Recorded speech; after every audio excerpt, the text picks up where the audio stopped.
नमस्कार साथियों, स्वागत है आपका एक बार फिर से हमारे YouTube चैनल पर। और आज हम इस वीडियो के अंदर हम बात करने वाले हैं कि जब जब मार्केट क्रैश होता है तो हमें उस समय पे क्या क्या करना चाहिए, क्या क्या ऐसे वॉरेन बफेट साहब के जो प्रिंसिपल्स हैं उनको हमें फॉलो करना चाहिए। यदि हम उनको प्रिंसिपल्स को फॉलो कर लेते हैं तो हम मार्केट क्रैश के अंदर भी हम अच्छा खासा रिटर्न्स प्राप्त कर सकते हैं, या फिर यूं कहें कि हम अपने इन्वेस्टमेंट को सिक्योर कर सकते हैं।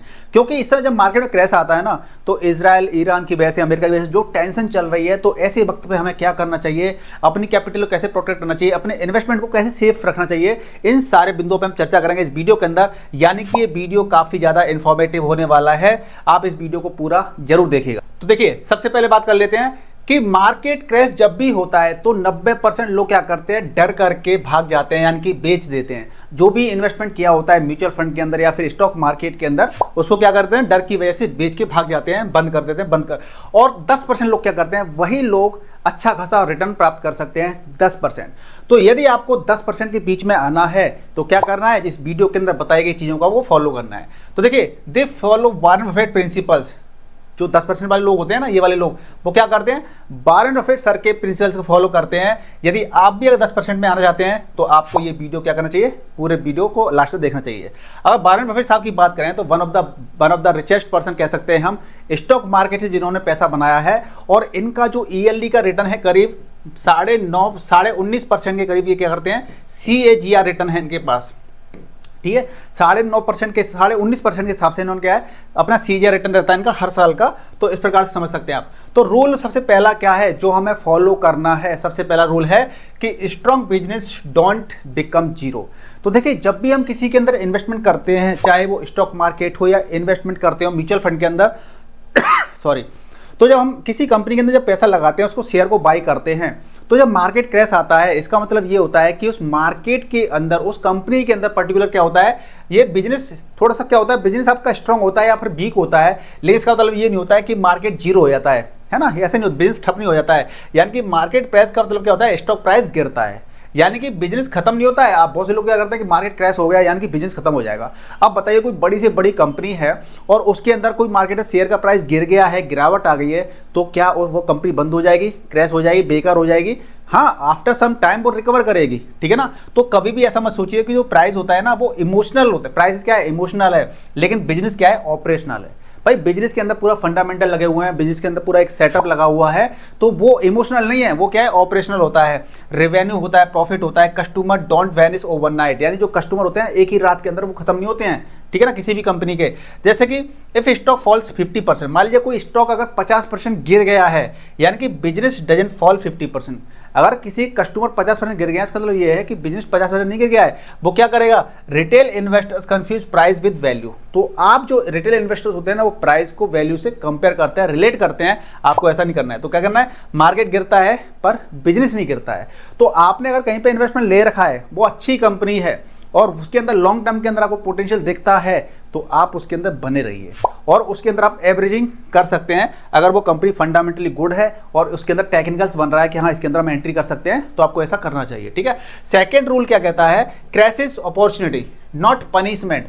जब भी कभी मार्केट में क्रैश आता है तो ये पनिशमेंट नहीं होता है, ये क्या होता है, अपॉर्चुनिटी लेके आता है, अवसर लेके आता है। तो हमें उस अवसर को देखना है, टेक्निकली देखना है, फंडामेंटली देखना है कि हम इसके अंदर जो क्रैश आया है, क्या हम पर्टिकुलर इस कंपनी के अंदर क्या अपॉर्चुनिटी ले सकते हैं, एंट्री बना सकते हैं, पैसा इन्वेस्टमेंट कर सकते हैं। हमें ये सारी चीज़ों को देखना है। तो मार्केट डाउन इनकी पनिशमेंट नहीं होता है, बेसिकली क्या होता है, फियर रिएक्शन, बफेट माइंडसेट। और जो मार्केट डाउन यानी कि डिस्काउंट सेल, तो आपको इसको ये समझ लीजिए कि जो मार्केट डाउन होता है, ये नोट है यहाँ पे, है ना, जो मार्केट डाउन होता है यानी कि डिस्काउंट सेल। तो कोई भी चीज़ आपको ना सस्ते में मिल रही होती है। जब मार्केट क्रैश आता है तो अपनी सोच लीजिए कि सेल चल रही है, जब कपड़े खरीदने जाते हैं सेल 50% सेल, तो ऐसे आप समझ लीजिए कि मार्केट डाउन होता है यानी कि आपका एक सेल चल रही है और उस सेल के अंदर आप सस्ते में चीज़ों को बाई कर सकते हैं, सस्ते में आप स्टॉक को बाई कर सकते हैं। तो कोर लर्निंग क्या है, high quality stock become regionally priced. जो हाई क्वालिटी स्टॉक होते हैं वो रीजनेबली हमें अच्छी प्राइस में मिल जाते हैं, यानी कि पैनिक सेलिंग हमें बिल्कुल नहीं करना है। जो पैनिक सेलिंग क्रिएट क्या करती है, बाइंग अपॉर्चुनिटी। तो मार्केट क्रैश सजा देने नहीं बल्कि मौका देने आता है, इस चीज़ को अपने माइंड के अंदर बिठा लीजिए आप। अगला जो रूल है, जो कि रूल 3 है, इसको फॉलो किया करता है, be greedy when others are fearful. तो जब दूसरे लोग डरे हुए होते हैं ना, उस समय पे हमें क्या करना है, ग्रीडी हो जाना है, हमें क्या करना है, लालची हो जाना है। इसका मतलब फायदा ये होता है कि देखिए, बट इसके उल्टा क्या क्या होता है, we fearful when others are greedy और greedy when others are fearful. तो हमें इस कंसेप्ट को फॉलो करना है। लेकिन बेसिकली हम क्या करते हैं, हम क्या करते हैं कि जब दूसरे लोग मार्केट में पैसा लगाते हैं, काफ़ी सारा मार्केट में सब पॉजिटिव दिखता है, उस समय पे हम पैसा लगा देते हैं। जब निफ्टी 26,000 के लेवल को पहली बार क्रॉस किया था तो उस समय मार्केट में इतनी ज़्यादा हाइप थी, तो हर कोई पैसा लगाना चाह रहा था अपना शेयर मार्केट के अंदर। लेकिन जैसी मार्केट क्रैश हो गया, सभी ने अपना पैसा निकालना शुरू कर दिया, लॉस बुक करना शुरू कर दिया। तो यही सबसे बड़ी गलती होती है। हमें इसका क्या करना है, उल्टा करना है। जब मार्केट में अच्छा दिखे तब आपको डरना है, और जब मार्केट में क्रैश आ जाए उस समय पे आपके लिए अपॉर्चुनिटी है। आपको थोड़ा सा स्मार्ट तरीके से सोचना है, स्मार्ट तरीके से, और पैसे को इन्वेस्टमेंट करना है। तो आप एक अपॉर्चुनिटी आप ले सकते हैं, उसका फायदा ले सकते हैं लॉन्ग टर्म के अंदर। तो स्मार्ट इन्वेस्टर्स से क्या करते हैं कि जो स्मार्ट इन्वेस्टर्स होते हैं ना, बेसिकली क्या करते हैं, वैसे रिटेल के अंदर जो बात करते हैं, तो by on social media hype. जब सोशल मीडिया पे हाइप आ जाती है तब जो इन्वेस्टर होते हैं ना वो बाई करते हैं, ठीक है ना। कौन सा, रिटेल वाले। सेल ऑन नेगेटिव हेडलाइन, जब पूरे मार्केट में नेगेटिव चीज़ें फैली होती हैं, मार्केट क्रैश हो गया, ये हो जाएगा, वो हो जाएगा, रिसेशन आ जाएगा, तो क्या करते हैं, सेल कर देते हैं। लेकिन स्मार्ट इन्वेस्टर्स क्या करते हैं, जो स्मार्ट इन्वेस्टर्स होते हैं वो क्या करते हैं, स्टडी डेटा को स्टडी करते हैं कि बेसिकली क्या हो सकता है आने वाले समय के अंदर, और अगर ऐसा इतना बुरा होगा तो मुझे क्या करना है, और इतना अच्छा होगा तो मुझे क्या करना है। स्टडी डेटा ही करते हैं। चेक फंडामेंटल, हर कंपनी जो भी इन्वेस्टमेंट करना चाहते हैं उनको फंडामेंटल्स चेक करते हैं। इग्नोर ड्रामा जो चलता है ना सोशल मीडिया पे या न्यूज़ वगैरह पे, उनको इग्नोर करते हैं। और की टीचिंग क्या होती है, डेटा ग्रेटर देन नॉइज। जो हलचल मची रहती है, नॉइज फैली होती है कि ये हो जाएगा वो हो जाएगा, उससे ज़्यादा डेटा पे फोकस कीजिए कि कंपनी का डेटा क्या कह रहा है, ठीक है। और इमोशन से ज़्यादा आप लॉजिक पे फोकस ज़्यादा करेंगे तो ये आपके लिए काफ़ी ज़्यादा प्लस पॉइंट साबित होंगे, और आप अपने इन्वेस्टमेंट को सेफ भी रख पाएंगे और लॉन्ग टर्म में आप वेल्थ भी बना पाएंगे, ठीक है। अगला जो पॉइंट है, रूल 4 है हमारा, वो क्या है, ऑलवेज कीप कैश रेडी। यानी कि आपको पैसा तैयार रखना है, पता नहीं कब मार्केट में अपॉर्चुनिटी आ जाए। तो आपको क्या करना है, जो रियलिटी की बात कर लेते हैं तो मोस्ट रिटेल इन्वेस्टर्स क्या करते हैं, फुली इन्वेस्टेड। जो रिटेल इन्वेस्टर्स होते हैं वो एक ही बार में पैसा सारा लगा देते हैं। वो ये सोचते हैं कि क्या पता मौका मिले ना मिले इन्वेस्टमेंट करने का। जब मार्केट में 26,000 का लेवल क्रॉस हुआ था, 26K का लेवल जब क्रॉस हुआ था, तो लोगों को ऐसा लग रहा था कि भैया अब तो मार्केट में मौका ही नहीं मिलेगा इन्वेस्टमेंट करने का, क्योंकि मार्केट तो रॉकेट की तरह उड़ता चला जा रहा है। लेकिन फिर क्या हुआ था, सडनली मार्केट में एक अच्छी खासा करेक्शन आया और मार्केट करीब यहाँ तक गिर गया था। तो जो लोगों को यहाँ पे लग रहा था कि मार्केट में मौका ही नहीं मिलेगा इन्वेस्टमेंट करने का, देखिए यहाँ पर मौका मिला, कितना अच्छा इन्वेस्टमेंट करने का मौका मिल रहा था। तो कभी भी आपको सारा पैसा यहाँ नहीं लगाना है, फुली इन्वेस्टमेंट नहीं करना है। नो इमरजेंसी लिक्विडिटी, कोई इमरजेंसी फंड की लिक्विडिटी नहीं होती है, ठीक है ना। आप सारा पैसा लगा दिया, कोई लिक्विड नहीं है, आपकी जॉब चली जाए या कोई बीमार हो जाए घर में तो आपके पास कोई व्यवस्था नहीं है, ठीक है ना, ये नहीं करना है। नो क्रैश स्ट्रेटजी, अगर मार्केट में सडनली क्रैश आ जाता है तो आपके पास उसकी भी एक स्ट्रेटेजी नहीं होती है, क्या करना है क्या नहीं करना है। तो बफेट स्ट्रेटेजी क्या करती है, बफेट सर की जो स्ट्रेटेजी होती है ना, वो लोग जो फॉलो करते हैं वो क्या करते हैं, होल्ड कैश बिफोर क्रैश होने से पहले ही लोग क्या करते हैं, कैश तैयार रखते हैं। तो जो स्मार्ट इन्वेस्टर थे ना, उन्होंने भी क्या किया था, जब यहाँ पर भी वो लोग बातें कर रहे थे बबल फूटेगा, तो उस समय पे जो स्मार्ट इन्वेस्टर्स थे उन्होंने अपने पास कैश को रेडी रखा था। और जैसे ही बबल फूटा, मार्केट यहाँ पे आ गया और लोगों ने भर के यहाँ पे इन्वेस्टमेंट किया। तो यानी कि आपको क्या करना है, क्रैश से पहले आपको क्या करना है, कैश को रेडी रखना है। डिप्लॉय ग्रेजुअली ड्यूरिंग क्रैश, जब भी अगर क्रैश भी आता है तो हमें नहीं पता कि क्रैश कितना नीचे आएगा, कितना मार्केट नीचे जाएगा। क्या पता यहीं से मार्केट रिकवर कर लेगा, क्या पता यहाँ से रिकवर कर लेता, क्या पता यहाँ से, या क्या पता और नीचे आकर रिकवर करता। तो हमें नहीं पता है ना कि क्रैश कितना आएगा।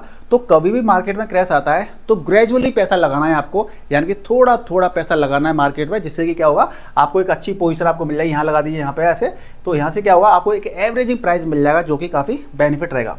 कोर प्रिंसिपल क्या रहता है कि cash equals to opportunity weapon, यानी अगर आपके पास कैश है तो आपके पास अपॉर्चुनिटी वेपन भी रहता है। और without crash you watch crash, अगर आपके पास कैश नहीं है तो भैया वेट वॉच करते रहिए, आपकी अपॉर्चुनिटी चली गई, ठीक है, ये है। लेकिन जब कैश होगा आपके पास तो क्या करेंगे, यू अटैक अपॉर्चुनिटी, आप अपॉर्चुनिटी पे अटैक कर सकते हैं, ठीक है जी। तो इसको देख सकते हैं, फॉलो कर सकते हैं। रूल 5 क्या कहता है, रूल 5 कहता है कि invest step by step, not all at once, यानी कि आपको स्टेप बाय स्टेप पैसा इन्वेस्टमेंट करना है। मार्केट के हालात कैसे भी हो, चाहे मार्केट ऊपर हो नीचे हो, एक ही बार में सारा पैसा नहीं लगाना है, आपको इन्वेस्टमेंट करने की स्ट्रेटेजी डेवलप करनी पड़ेगी, बतानी पड़ेगी, सीखनी पड़ेगी। हालांकि मैंने इसके ऊपर ऑलरेडी एक वीडियो बनाया कि हम एक बड़ा अमाउंट जब इन्वेस्टमेंट करते हैं मार्केट में तो किस प्रकार से करते हैं, ठीक है। बिग मिस्टेक क्या करते हैं कि invest entire capital in one goal during crash. जैसे ही क्रैश आया, मान लीजिए जैसे ही क्रैश आया मार्केट में, यहाँ पे आया, सारा पैसा यहीं पे लगा दिया, लेकिन मार्केट तो अभी नीचे यहाँ पे भी गया था ना, तो यहाँ पे लग गया था पैसा तो और अच्छी बात थी। तो इसलिए आपको क्या करना है, सारा पैसा एक बार नहीं लगाना है। यानी कि स्मार्ट वे क्या है, स्मार्ट तरीका वही है कि डिवाइड कैपिटल डिवाइड कर लीजिए।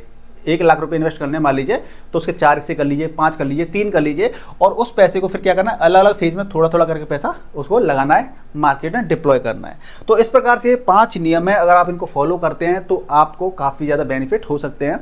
अगर आपको अब मैं बताता हूँ, आपको बोनस रूल बता देता हूँ।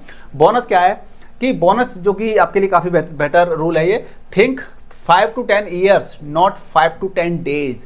यानी कि जब आप पैसा लगा रहे हैं, चाहे वो कोई भी इंस्ट्रूमेंट हो सकता है आपका, चाहे सिल्वर मेटल हो सकते हैं, गोल्ड हो सकता है, चाहे आपका म्यूचुअल फंड हो सकता है, चाहे आपका स्टॉक मार्केट हो सकता है, चाहे आपका रियल एस्टेट भी हो सकता है।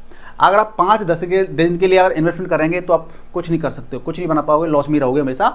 लेकिन यदि आप 5 से 10 साल के लिए इन्वेस्टमेंट करते हैं, लॉन्ग टर्म के लिए इन्वेस्टमेंट करते हैं, तो वारेन बफेट साहब का प्रिंसिपल क्या कहता है, if you can't hold a stock for 10 year, यदि आप 10 साल तक किसी स्टॉक को होल्ड ही नहीं कर सकते हो ना, तो भैया मत करो, 10 मिनट भी उस स्टॉक में पैसा मत लगाओ। ये वारेन बफेट साहब कहते हैं, इसको अपने माइंड के अंदर छाप लीजिए। वो क्या कहते हैं, सिंपल द्वारा बता देता हूँ कि यदि आप 10 साल तक किसी स्टॉक को होल्ड करके नहीं रख सकते हो तो 10 मिनट भी उस स्टॉक के अंदर मत रहो, ठीक है ना। ये है तरीका।